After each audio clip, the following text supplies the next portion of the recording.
So today I'm just going to talk about the benefits or possible detractors of cold therapy or ice therapy to help manage an injury or some sort of pain that you might experience.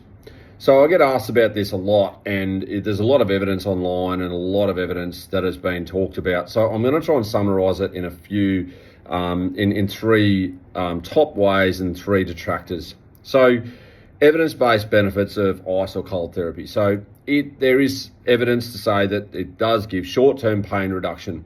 So if we're trying to numb an area to try and reduce pain, to reduce maybe physiological and psychological distress, then we might use that. And some people get a good response from that and some people don't. So multiple reviews have shown that short-term reductions in pain intensity for chronic musculoskeletal conditions and chronic disease-related pain can happen from using ice therapy. Number two is the reduced inflammatory and swelling. Now, this is really interesting because there's lots of evidence against this, saying we don't want to reduce inflammation. We want to have inflammation because that is part of joint healing or muscle healing. Cold does trigger like a vasoconstrictive response. However, I'm really skeptical of that because is that just based on the skin level? And is it different when you immerse yourself in cold versus ice therapy, which is topical to the skin?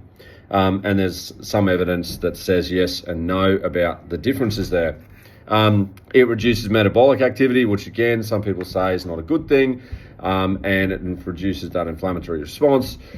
So particularly can be relevant though for like an arthritic-based condition or something that's more chronic, where cold can ease the swelling, and sometimes joint swelling can cause pain. So therefore, if you reduce joint swelling, you can improve joint movement without pain.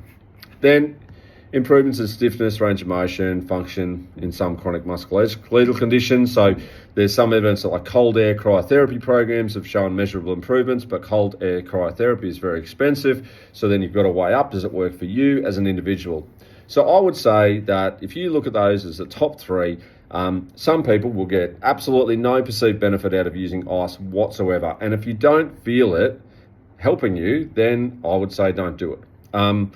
However, the benefits can be acute and then they can be chronic. So if chronic ice therapy can really help, what I've found is the couple of days afterwards. And you don't feel that right there. You feel it in a few days. So I would encourage you to at least go through a cycle. If you are having a chronic condition and you're trying to help, you've got to try it a few times. You can't just go once for 20 minutes, oh, that did nothing, and walk away from it.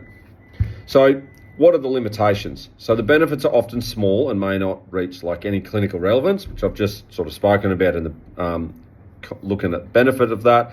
So the large systematic reviews that I've read show that although cold therapy reduces pain, statistically, the effect sizes often fall below the minimum clinically important difference, meaning patients they may feel not a big change, like I've spoken about before.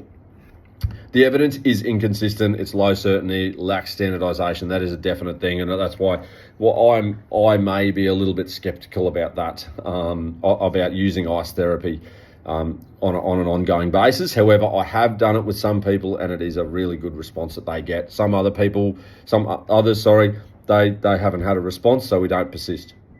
Cold may not meaningfully improve any swelling or long-term function in any chronic area. So that's a direct contradiction to one of the strengths we just mentioned.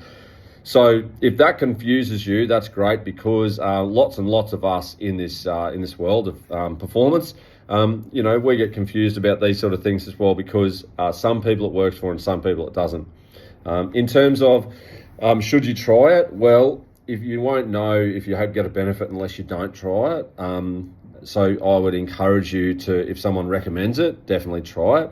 However, I would also say that give feedback to the person that is recommending it to you. If it doesn't work for you, let's try something else. And that's the most important part of that coach relationship or physio or any sort of person that's helping you with ongoing issues. It's the most important part, that back and forth, that honest, unfiltered feedback is what helps us help you. So there's 3 good and 3 not so good. As you can see, pretty much a direct contradiction of each other.